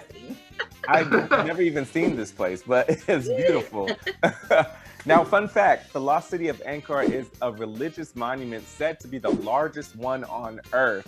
Now, it was originally built as a Hindu temple and gradually turned into a Buddhist temple towards the end of 12th century and is still used for worship today. Now, the construction of Angkor Wat is thought to have taken 35 years, 300,000 laborers, and 6,000 elephants. Now, Taj Mahal. Is it in A, Iran, B, Afghanistan, C, Pakistan, or D, India? Ready? 1, 2, 3. Ding, ding, ding! You guys got it. You guys got it. Yes, it is India. You got it. I love it. I love it when y'all are right. All right, so yes, it is D, Agra, India. Now, a fun fact, the Taj Mahal is made of white marble. It was built by Mughal Emperor Shah Jahan in memory of his third wife, Mumtaz Mahal. Okay, the project was completed in 1653 at a cost of around 32 million rupees, which today would be around 70 billion rupees, approximately 1 billion US dollars. Now let's go on. Number 6, Burj Khalifa. Is it A, United Arab Emirates, B, Saudi Arabia, C, Oman, D, Yemen? All right, ready? 1, 2, 3.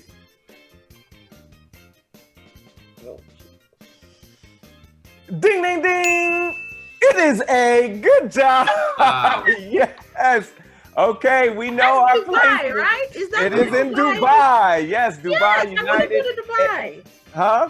I want to go there. You want to go? I do too. And now a fun fact, the Burj Khalifa height is a staggering 2,716.5 feet tall. That was 3 times as tall as the Eiffel Tower and nearly twice as tall as the Empire State Building. Laid end to end, its pieces stretch over a quarter of the way around the world. Wild. Number 7, Machu Picchu. Is it in A, Brazil, B, Bolivia, C, Colombia, D, Peru? All right, ready? 1, 2, 3. Ding, ding, ding! Oh, you guys are not playing. It is Peru. Wow. All right, yes, you guys are both right. It is in Urubamba Province, Peru. Now, a fun fact, the compound contains more than 100 separate flights of stairs. Who wants to run that? Not me. Most of the individual staircases were carved from one slab of stone. The Incas were some of the best masons in the world. The structures were so well built that not even a knife blade can fit in between stones. Number 8, Mont Saint Michel. Is it in A, United Kingdom, B, France, C, Spain, D, Italy? All right, ready? 1, 2, 3. Ding, ding, ding! Lee got it. Yes. That's the first thing I said. It was B. Once you read the question, and then I changed it. Listen, I knew it when it was Mont Saint. It's like Mont Exactly. You gave me the French accent. All right. So it is B, positioned on the border between Normandy and Brittany, France. Now, fun fact, During the 100 Years' War, the Kingdom of England made repeated assaults on the island, but was unable to seize it due to the Abbey's strong fortifications. All right, guys. Crew is up to 1, 6-5. Crew is up by 1, all right? We're still here, though. We're still here. Now, number 9, this is the last one. Woo! So you already know I'm about to make this worth 2 points. All right? You better get this wrong. Please. Oh my God, I'm so nervous. My best. Making this worth 2 points. Now, St. Basil's Cathedral. Is it A, Mongolia, B, Kazakhstan, C, Uzbekistan, or D, Russia? Whew. Ready. 1, 2, 3. Starr-Girl Meka, you won! Yes! Wow. Wow! What a way to come through. It is D, Moscow, Russia. Wow. Come on, let's have a victory dance right there.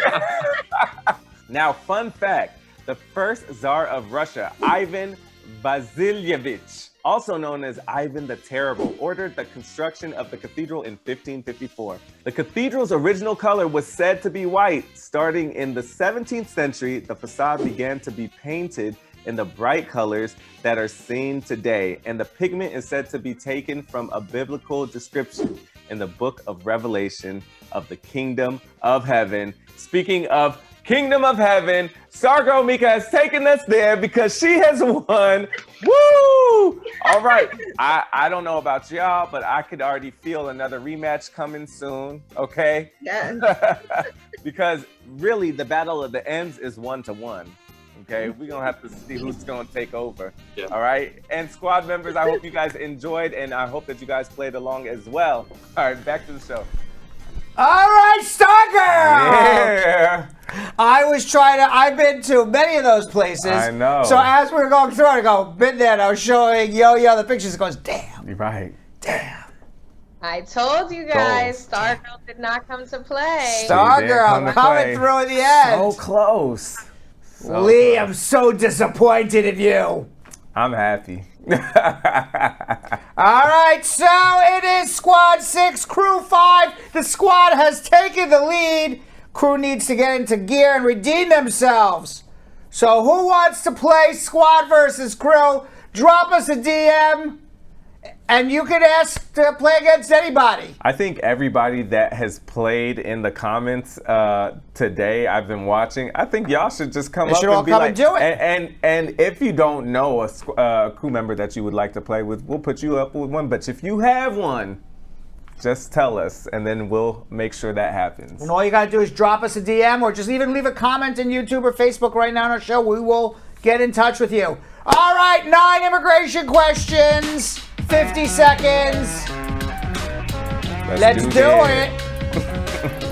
Boy, we said that in unison. Jeremy Goldberg is all ready for the next round already. Okay. He wants to know who's up for the challenge. I like it. All right, you ready? Vanessa, I'm up for the challenge. You?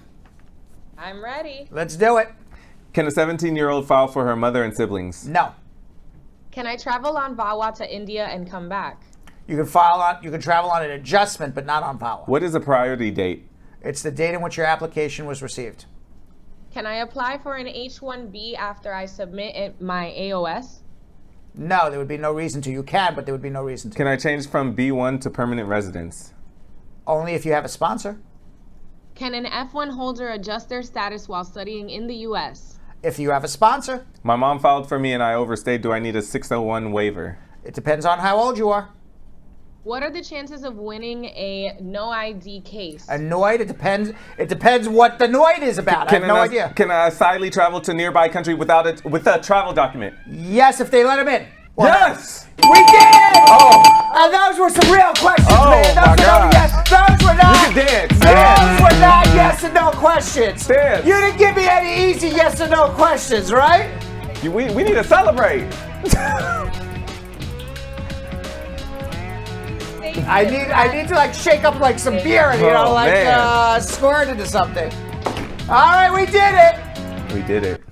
That was not easy. How do I pronounce that for the next time I see it? What is it? N-O-I-D. N-O-I-D, annoyed. Annoyed. Annoyed. It's annoyed. N-O-I-D, notice of intent to deny. So they're asking me, you know, will I get my notice of intent to deny approved? Well, immigration wants to deny your case. I don't know why they want to deny it. So how would I know if it's going to be approved or not? So sharp. So sharp. All right, comments of the day, guys. What do we got?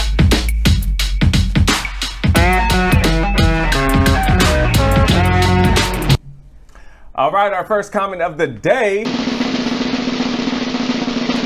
comes from Paulette Bryce Cameron saying, "Squad up, family, get your cold drink and popcorn. The king of immigration is here with Dr. Yo-Yo and Nesquik." Who said that? I can't even read. Paulette Bryce Cameron. All right, I like that. I like that too.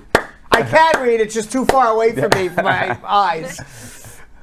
Okay. Another VIP, Don Harriet saying, "When I need great company, a good laugh, and the best immigration advice, I tune into Bradshaw Live." All right. I like it. I like it. I like that. Good company, a good laugh, and some immigration advice. What else can you ask That about for? sums us up here. That is. All right, Elizabeth Francis is the third one. "Please listen to Uncle Brad on immigration guidelines that he's given. If you listen, you'll never, ever go wrong. Make your consultation. There's nothing to lose but to gain." Oh. Yes. I can't say it any better. I There can't you go. either. There you go. Okay, our last one for today. Sandra Rose Studert saying, Squad up, family. I'm here at the Fort Lauderdale airport. Best way to wait on a delayed flight is to listen to Brad." Not bad. You're delayed for 2 hours. You get a whole Brad show in, and then you get on the plane. That's perfect. It's perfect. Safe travel. Perfect. Safe travel. Yeah, safe travels. And by safe travels, and show our show to everyone at the airport waiting for you.